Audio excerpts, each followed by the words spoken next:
To all who come, welcome. Disney is a time machine that takes us back, connects us together, and shows us that not even wishing upon a star ever gets old. Now come sit with your friends, Jonelle, Sean, and Megan as we deep dive into the heart of Disney. Hello, friends. Hi, friends. We are finally talking about another show. Woohoo! We're going from 2 brothers to 3. Technically 4. Technically 4. I always forget about Frankie. You know he's called the Lost Jonas? Imagine being Frankie Jonas, though. That'd suck. Yeah. But no, obviously we're talking about the Jonas Brothers TV show from Disney Channel because we're finally finished with season 1 of Sweet Life of Zack and Cody.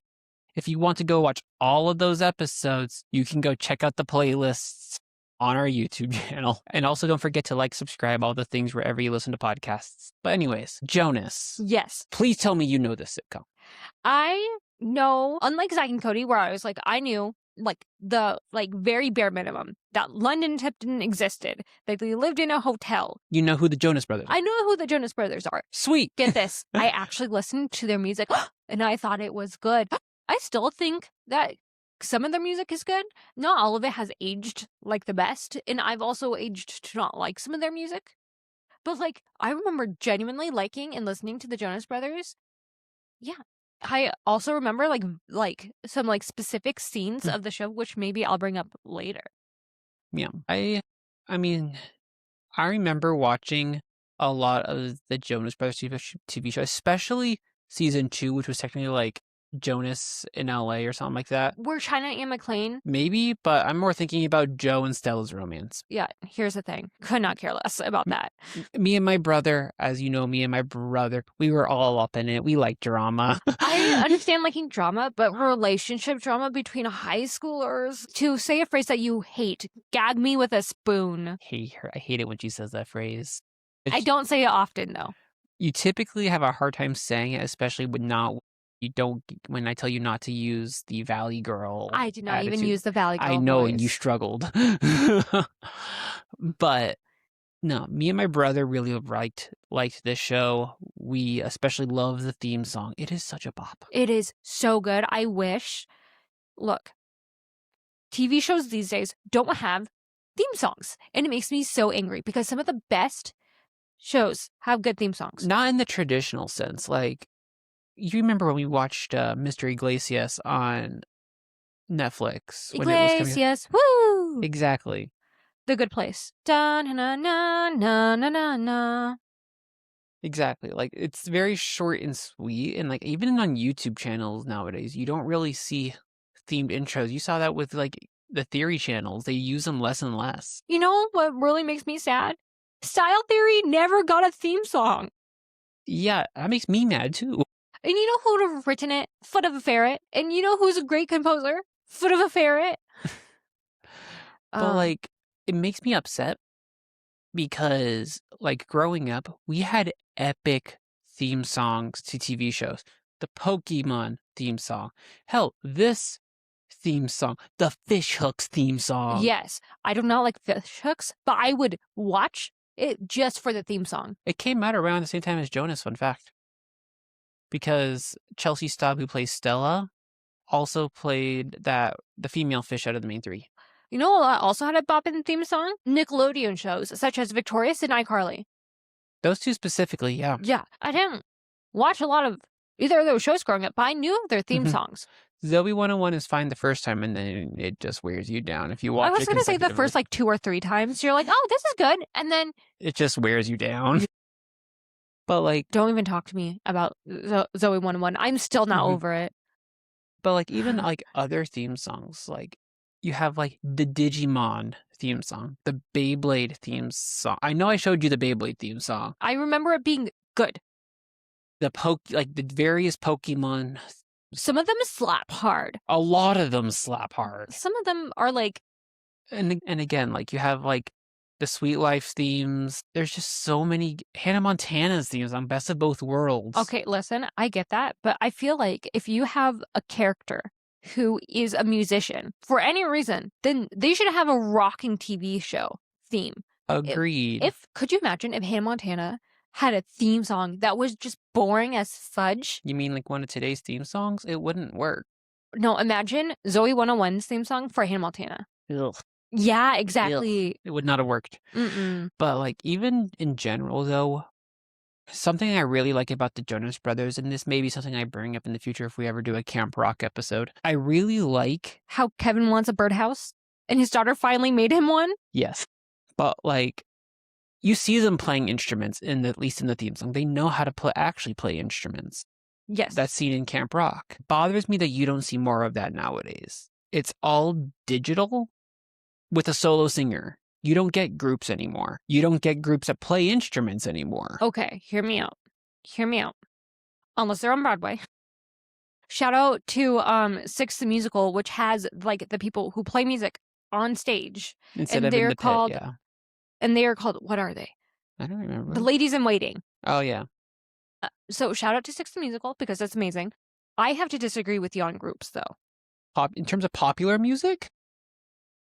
Let me just introduce you to a world that is not in American music. I'm specifically pointing out American music because I am not going to bring up other world music when I'm not well versed in it. I'm just saying. But no, you're right. Even, here's the thing. I'll bring up K-pop because I know a little bit about it.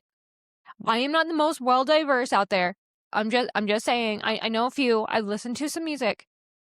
But you're right. They do.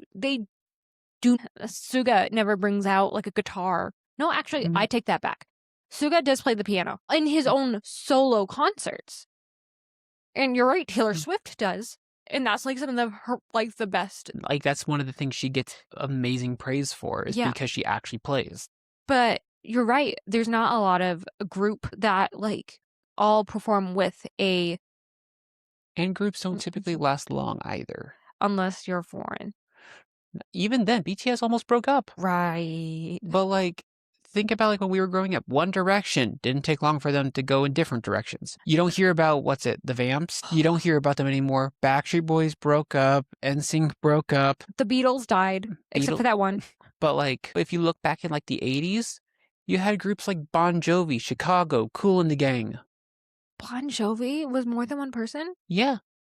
Granted, it's named after one person, John Bon Jovi, but it's a group of people. Wait, so like Selena Gomez and The Scene?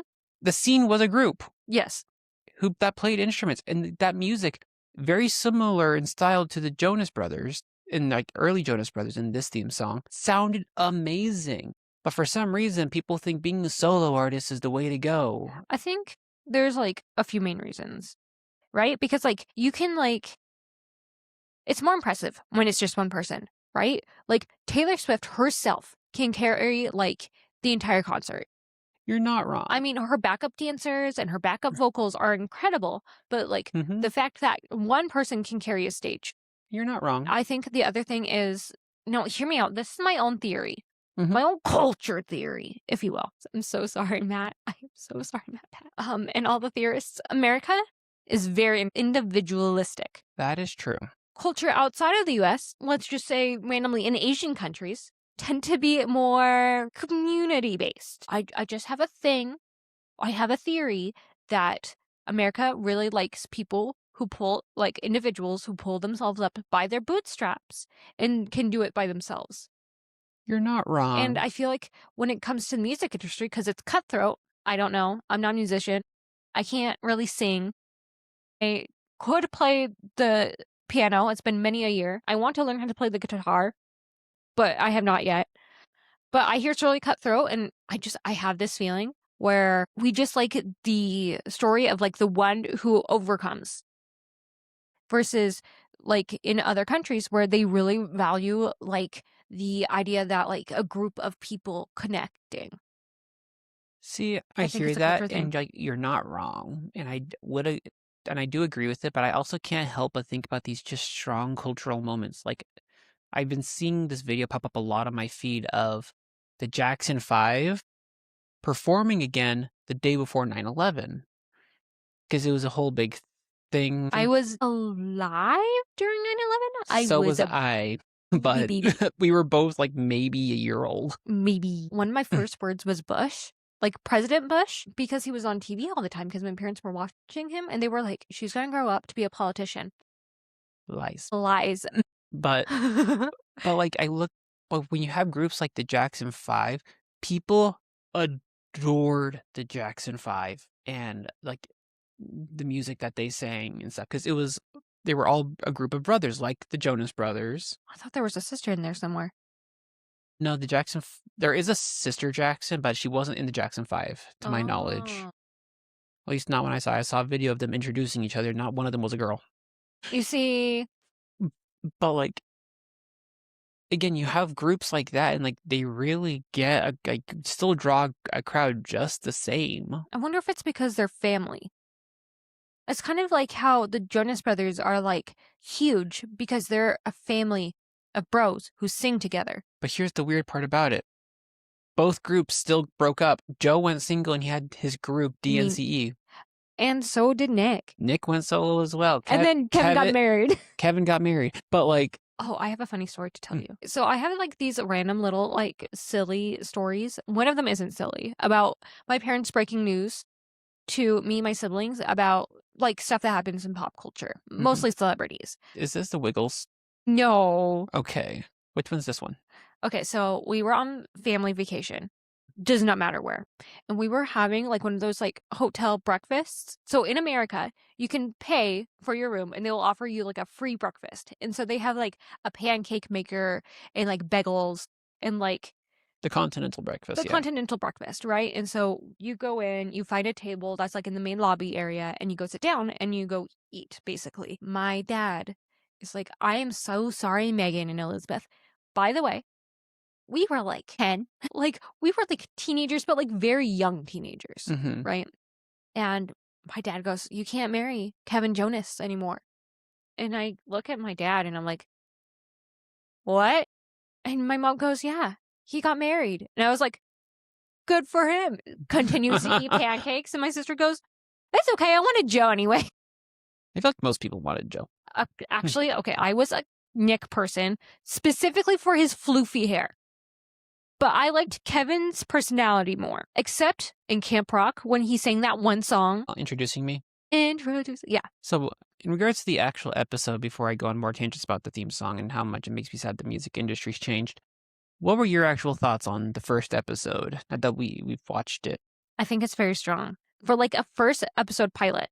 It's a weird first episode. Okay, hear me out. But like most pilots of TV shows, you're like, I swear it's good. Just get past the pilot. For me, it's weird because I always think of like a first episode setting up the show, getting you an idea of the characters and so on. And sitcoms, for as many times as I watch sitcoms, they always do this where the first episode is just kind of chaos, as if the show's already existed for like 3 years. It's just straight into normal everyday life. Like they operate on the assumption you know Joe, Kevin, and Nick, and then you learn about Stella and Macy. Oh my gosh, sorry. But like, I don't know. It's always weird for me when it's just like a jump right in and just as if the show's already existed and it's not a first episode. But it sets up the relationship between the three Jonas Brothers so well. You're not wrong. Especially that one where they're like playing like the 20 questions game. And they ask like 2 questions and then they exactly know like the very specific thing the other brother was thinking about. And I was like, bro. It's so funny too. Like, I don't know. I feel like in Camp Rock, you really didn't get to see much of like especially them together. Camp Rock 1, where like they're like, okay, build me a birdhouse. Bye, Joe. Exactly. Like, even though I think in Camp Rock his name was Shane. But like, you could say that's a Shane, but like a shame. A Shane. That was bad. Not a good bad either. Thumbnail face. But sorry, How I Met Your Mother reference came into my head. Of course it did. But yeah. What are your thoughts on Stella and Macy? I like Stella. Get this. You want to be Stella. I want to be Stella. Oh my gosh. So this is going to go into a little sad. Like, not big sad. Like, we're going to start crying on the couch. But like, just a little dose of like realism. When I was little, I was either directly or indirectly taught like that in order to get like a good reaction out of people, you have to dress well. And so because of that, I have very specific style. I mean, very specific way that I dress. It's not fancy or anything, but Sean can tell you I cannot put like a blue shirt on with like blue pants. Yeah, she hates it when I do it. Cannot do it. Cannot do it. And there's like just other fashion things I'm like, sorry, that will not happen for me to do. And I didn't know that there was such thing as like fashion design. I think I would have gone into fashion design if I knew how to sew earlier in life. I am learning how to sew. I just got all the materials I need to learn how to sew. And it is taking me everything in my body not to just pull out the sewing machine right now. But no, I want to be Stella. She is so incredibly smart. And like the fact that like she's a teenager who I don't know how this like came to be, that they were like, this friend that you have is going to design all your outfits. And then somehow Stella gets Macy, one of the biggest fans of the Jonas Brothers, to test their clothing and be her best friend. It blows my mind. Yeah. Also, kind of obsessed with Macy. She's so funny. She's so funny. She's so cute, too. She's like, I just want to pinch her cheeks. She's a Hufflepuff if I've ever seen a Hufflepuff. Oh my gosh, such a Hufflepuff. And we all know that Stella's such a Ravenclaw. Gryffindor. What? Gryffindor. I'm thinking about the Velcro. Here's the thing. She is smart, but with how confident is the word I'll use, how confident she is and outgoing, very Gryffindor. Okay, fine. What would be the Jonas Brothers then? Nick Slytherin, Joe and Kevin Hufflepuff. Welcome. Well, so Slitherpuff. you're gonna like me for a second. So you know that scene in this episode where they go and they're like in disguise? You mean the worst disguises in the world? Yes. I couldn't help but think about when you were watching K-dramas and how they're a little like over the top and goofy. Oh my gosh, yeah, I love good K-drama. It gave me the same kind of vibes, especially The monocle killed me. like the fact they did the classic joke of like the monocle falling out. I don't know. Ignore it. Ignore it. Okay. You know what surprises me about this episode? What? It was filmed a while ago. Yep, almost 20 years ago. Oh, I feel old. I know. I feel so old. I know. It aged super well.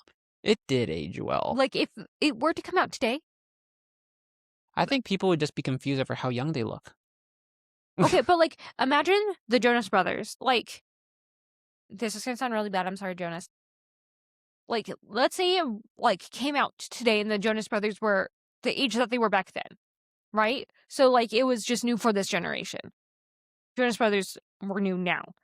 I still think that like they would have like, just as of this episode, I think it would have caught on pretty quickly. How do you I think it would have caught on pretty quickly and possibly have lasted more than just 2 seasons. I looked it up before we started recording on why it ended. And part of it was like it wasn't doing as well as people thought it would be. But half of it was the Jonas Brothers themselves were like, we're getting older. We don't want to be playing To try this stupid trope of we're getting older. I don't want to be in Disney Channel or whatever because there's this presumption with Disney, our Disney Channel being so teeny bopper. It wasn't even teeny bopper. It was more like They don't want to play high schoolers. they didn't want to stick to the same formulaic TV show, like the same formulaic episodes. And from my brief reading, which could be true or false, they tried to like change up the TV show. With Jonas in LA, yeah. And they just couldn't, yeah. It bothers me when like you have these stars like Demi Lovato, Miley Cyrus, the Jonas Brothers. Selena Gomez.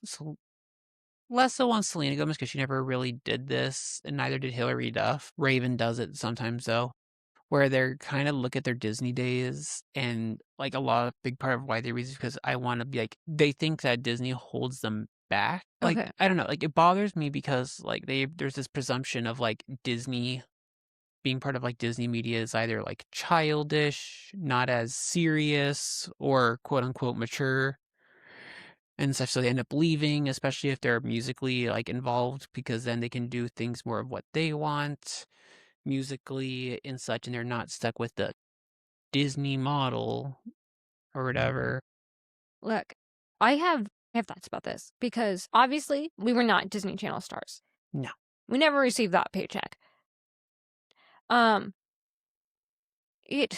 They all left around the same time. I have this sneaking suspicion that like some dark things went on at Disney, like back in the day. And we also have to think about like nowadays, we're not going to talk about the Paul brothers, but we haven't really had another big Disney star crash out besides Bella Thorne. Yeah. But like, I feel like Zendaya would have like, she talked about like how Shake It Up was not very good. No, it wasn't.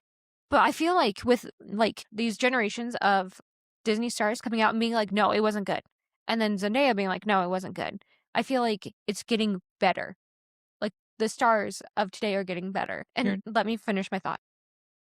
I feel like Disney back then was a lot more strict. And I don't know how strict those contracts were, but I know that Demi Lovato had to like go through serious mental health work.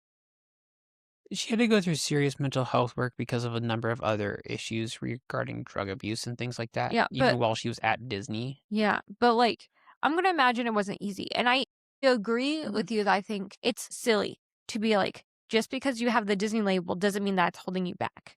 Mm-hmm. But I can also see, because I have something similar with Whitworth, the school that we all went to, that like I felt like it was holding me back from my true potential. And it's not because Whitworth did anything besides put us in debt, but like because of the place and the time and like who I was surrounded with. Like it was where I was, and like I can't change the past, but I still have a bitter like taste in my mouth when I think about it, right? And I think Disney stars, especially those who went through those hardships, look at Disney the same way. I can see that. I guess for me, like, I think about like a lot of Disney sitcoms, like, we'll take Jonas as an example. It's not just the Jonas Brothers or other people around that age group. There is someone playing their dad, and they do have a mom on the show as well, if I remember correctly. Like, there are adults there, and you don't, even though they are adults and obviously know more, been around or whatever, like, they still see the value of, like, being on a Disney TV show. And so I feel like a part of it too, when you're looking at like teens and such, they have such a strong drive for independence and wanting to be adults, to where I think like even modern parents nowadays will like to say Disney's a kid's thing. It's not for adults, even though we personally believe and know otherwise. Okay, hear me out. Disney is for kids. Like we have like, I was going to say Playhouse Disney. That has not existed in years. But we have like... We have Disney Junior. And then we have the rest of Disney. Mm-hmm. They tried really hard with Disney Channel to make a Disney Channel for like the teen audience. Yeah, the after Disney Junior when you're into middle and high school. They're not doing that anymore. They are, but it's weird. Like, it looks way younger. Like, when you look at shows like what we had for that same age groups, like Wizards or Jonas, Hannah Montana, even now you can say that compared to today's shows look younger, like significantly look younger. I think, now, again, I'm not an expert, but my understanding is the teen generation, like the teenagers of especially high school, are hard to reach. Nowadays, yeah. And it's not because the teenagers are bad people or anything like that. It's because teenagers want, like they've always wanted for generations, is authenticity and people to understand them. Which is why High School Musical was absolutely huge. Exactly. Because it was so much like an actual high school, despite the breaking out of the musical numbers.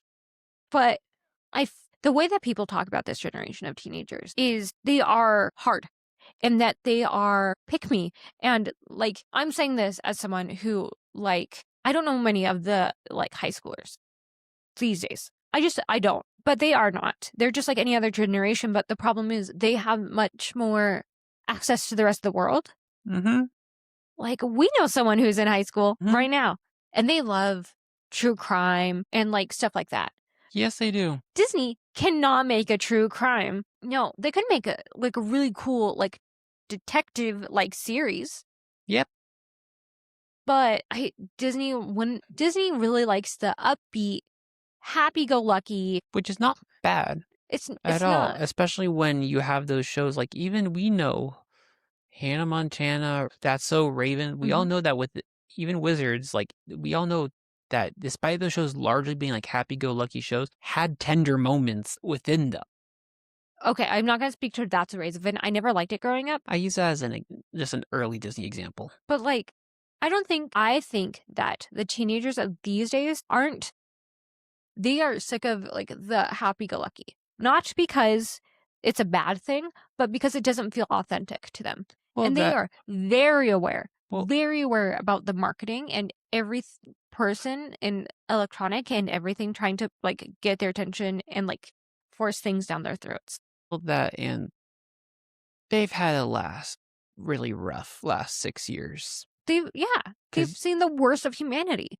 Quite literally, like last 6 years. Today's high schoolers 6 years ago, they were late elementary and middle schoolers when the pandemic happened, and it was ever since then. It's just been downhill. I don't expect them to like sit here and be like, I'm just watch Disney Channel. Disney Channel overall is something where like us, you kind of grow into it.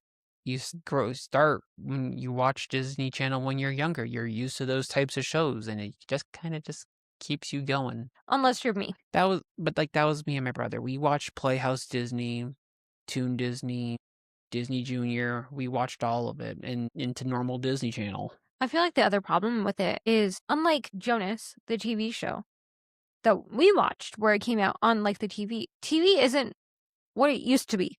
No, we've had this conversation a lot about like TV, but like nowadays versus like streaming. Yeah. Like nowadays, streaming, unless it's like really eye-catching or something, it's got to be able to catch your interest versus like when we grew up watching cable TV, what was on was what was on. So yeah, sometimes you were stuck just watching Disney Channel and you would end up like the show. Or like growing to love it. Yeah. There's like only been a few shows recently that I'm like been really, really into. Once Upon a Time, finally. I'm talking about shows that like are coming out. Yeah. Like there's that one about Ted Danson in the nursing home. Oh yeah.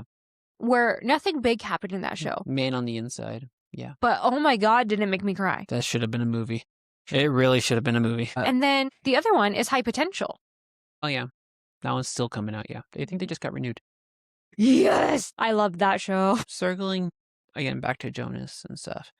What are your thoughts on like the main plot with Nick and the new Disney star Bridget Mendler? Bridget did great. Here's the thing. It's kind of what I expect from a boy in a boy band with a girl. It's your number one fear that I will do. Okay, so when I met Sean and I learned he was a musician and we started dating, I told him there is one rule. You will never write me a love song. And you will never perform it to me in public. Her ideal type of guy was not me at all. I am the complete opposite of everything she ever wanted in a guy. The top of that list being she never wanted to date a musician. And for those who don't know, I am a musician because I play saxophone, and I've played saxophone for 16 years now. Oh, you're old. I like to think of myself as experienced. But yeah, no. Especially after seeing this episode of Jonas, I was like, I'm good. See, I find it funny looking at Nick in this because I can't help but think about how it's the exact same character as him in Camp Rock 2. It literally is. It's the exact same character. Oh my gosh, but no. And then you had the weirdness with like, I don't know. I found it really weird how they were like, oh, she's your girlfriend. Drops a boyfriend on, like drops the bomb that she has a boyfriend. Then literally a couple minutes later, I broke up with him because he didn't like the song. Yeah, listen. Is it an A+ plot? No. But the A+ chaos and vibes. And I'll say it, brotherly drama. Yes, no, we stay for like the family issues. Family issues of like, oh my gosh, mom and dad are fighting again. It's like, what petty thing is Joe gonna say to Nick? Yeah. What remark is Kevin gonna make? Like, what song is Nick gonna spin up? How would you compare seeing the Jonas Brothers here in this first episode versus to, I'm not going to say the first episode of Zach and Cody because it's been a couple years since we've seen it, but like to this Zach and Cody versus Jonas Brothers. Okay, so like the Jonas Brothers are much more defined in character. Zach and Cody, at least in like season 1, are still like They're young, and they're not as like definable. Like if you were gonna ask most girls at this time, like who's the cute one, it's gonna be Nick. If you're gonna ask who's the hot one, it's Joe. Who's the funny one, it's Kevin. If you were to ask who's the cute one out of Zach and Cody, Yes. Who's the smart one out of Zach and Cody? Cody. Who's the athletic one? Zach. But like other than athletic and smart, they're kind of the same-ish person. And this is not bashing Zach or Cody. They embody chaos. Or Cole and Dylan Sprouts. This is not bashing the brothers. This is more like Disney already had characters for the Jonas Brothers to play. Yep. They were like, we already know exactly how we're going to like basically promote you to the world. For Zach and Cody, they're still growing into that. And by the time Sweet Life on Deck rolls around, like that has become very defined to the point where it was kind of rigid, and I did not like Cody. Yeah, the Jonas Brothers definitely like, they were easy to market because of things like Camp Rock, where the Jonas Brothers were already in stardom. You say we're getting a Jonas, it's like the Kardashians. No. Like they were already, not in my Disney podcast. like they were already famous. You slap a show saying that it's, oh, come watch the Kardashians, people are going to watch it. You know, it's the same type of thing. You stick a famous family on a TV show. Oh, look at that.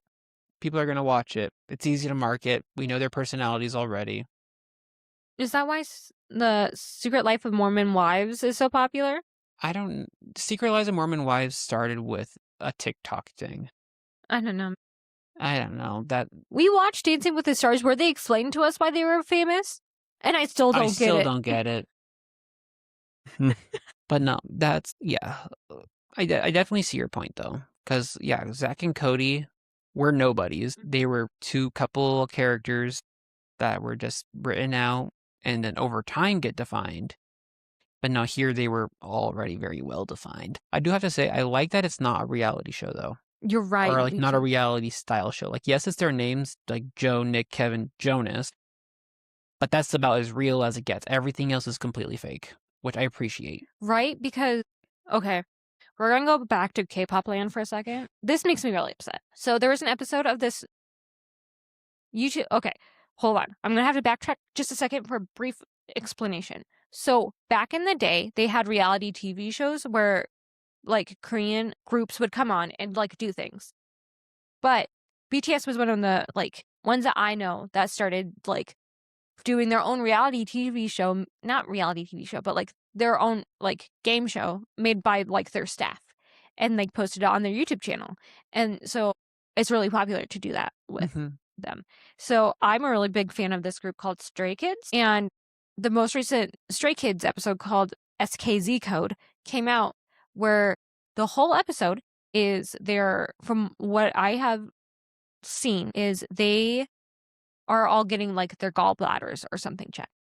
So they have to go, they're like in hospital gowns, and they like on camera go like are put under anesthesia and like go and get like whatever it is like tested. And there's a person named Hunjin who is like a really good dancer, and he was talking about how he really didn't want to do this episode because he was going under anesthesia, which is already super vulnerable, on camera, and he like they have to like basically like lay down and like lay on their sides so that way they can like get tested or whatever. And literally like he kept trying to sit up, and I'm just like, how awful to be that. And some of like these people in K-pop come out when they're minors, right? Like they're on stage as minors. And the reason I bring this up, and like especially this SKZ code, is I'm so glad that, like you said, that this wasn't a reality TV show. This was scripted. It is very much scripted. No one could watch the show and be like, oh, this is totally real life happening. I mean, I won't lie, when I first watched it, like when it first came out, because I was a naive child, I definitely thought so. I mean, yeah, but like there's like the worst thing that's gonna, like, I don't know, nothing vulnerable of Jonas. Like the people are getting shown. Yeah. They're all characters, and after the end of the day, they can go home in like their house. Like in the show, they live in a firehouse, but like we know it's not. It's like there's a degree of separation. Yeah. Unlike in like other places with other celebrities. I don't know. Is this making sense? Yeah, it makes sense. Okay. Well, and like I also like it's also just funny that they still have Frankie here as well. Like they actually brought in the fourth Jonas, the forgotten Jonas, the lost Jonas. Because he's so much younger compared to the other three. He is so much younger, but it's one of those things where it's like, I don't know if like it was Disney's idea to bring them in, or if it was like Nick, Kevin, and Jonas's idea. Like, no, we want to have our brother on the show with us. But like, I find it so funny. Okay, listen, if it was the brothers' genuine idea, like, no, we want to bring Frankie into the TV show.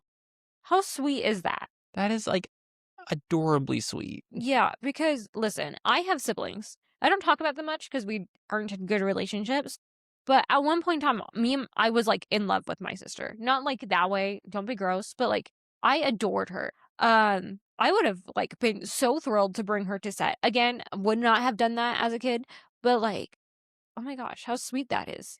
Yeah, I have a hard time looking at the dad simply just because I recognize him from the Sweet Life movie. There's a movie, by the way. I remember this. There was weird about like twin cloning or something. Yeah, it was really weird. And the dad is like the main villain. The guy who plays the dad in Jonas is like the villain in that movie. It's really weird. I find him really funny.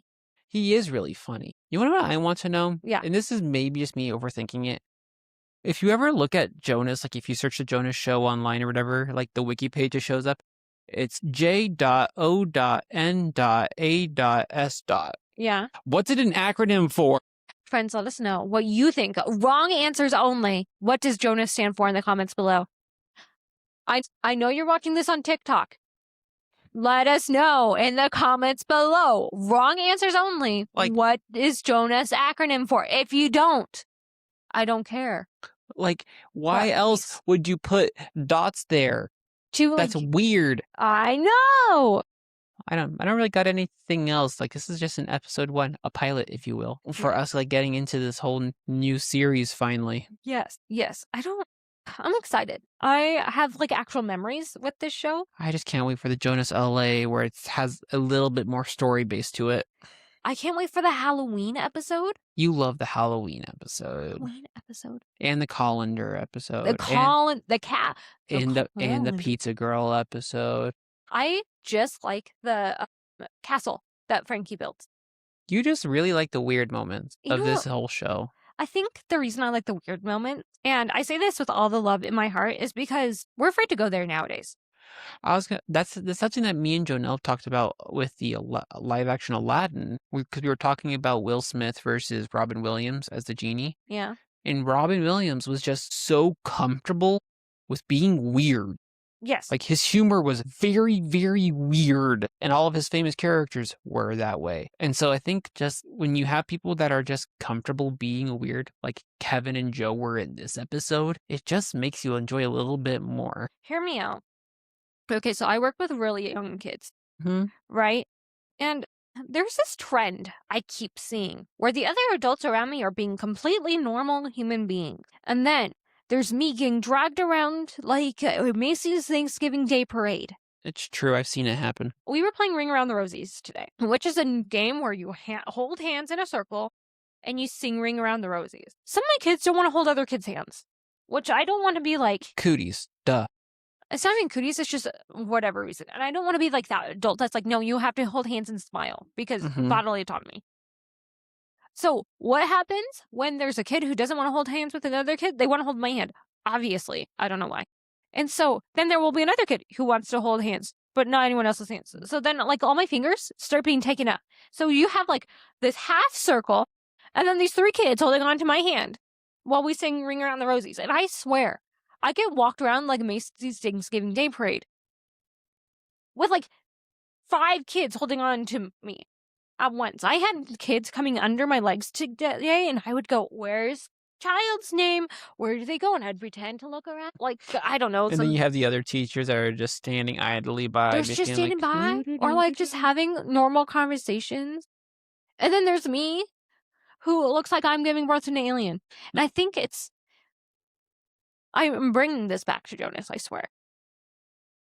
But I think the reason why I'm the Macy's Thanksgiving Day Parade balloons is because I'm not afraid to go there. Yeah. I'm not afraid to like go sit down and actually play. And a lot of these teachers, they play, but they don't get into it like I do. And that's what the fun of Jonas is because they're not there for the paycheck. They're there to get funky. You're not wrong. Like, they really don't need the Disney paycheck. They're famous. They're making music. Right? But they're there to be funny. Hmm? They're there to bash on their brother in hypothetical scenarios. And then you have Macy, which is there to just make fun of fans. Yes. Well, also, like, being tender towards them. Because, like, Macy's isn't, like, she fangirls and she screams and stuff like that. But, like, later, I remember seeing Macy and, like, the Jonas Brothers together. And, like, her not causing chaos. I don't know. I think it'll be fun. I think you guys should stay and watch Jonas with us. And tell us what you think in the comments below. And with that, we're going to end today's episode. So make sure you check back next week for our next movie series. Do you want to? No, I'm going to announce it. Because I think we'll leave him hanging. Can we give him a hint? Spot you later. Spot you later, alligator.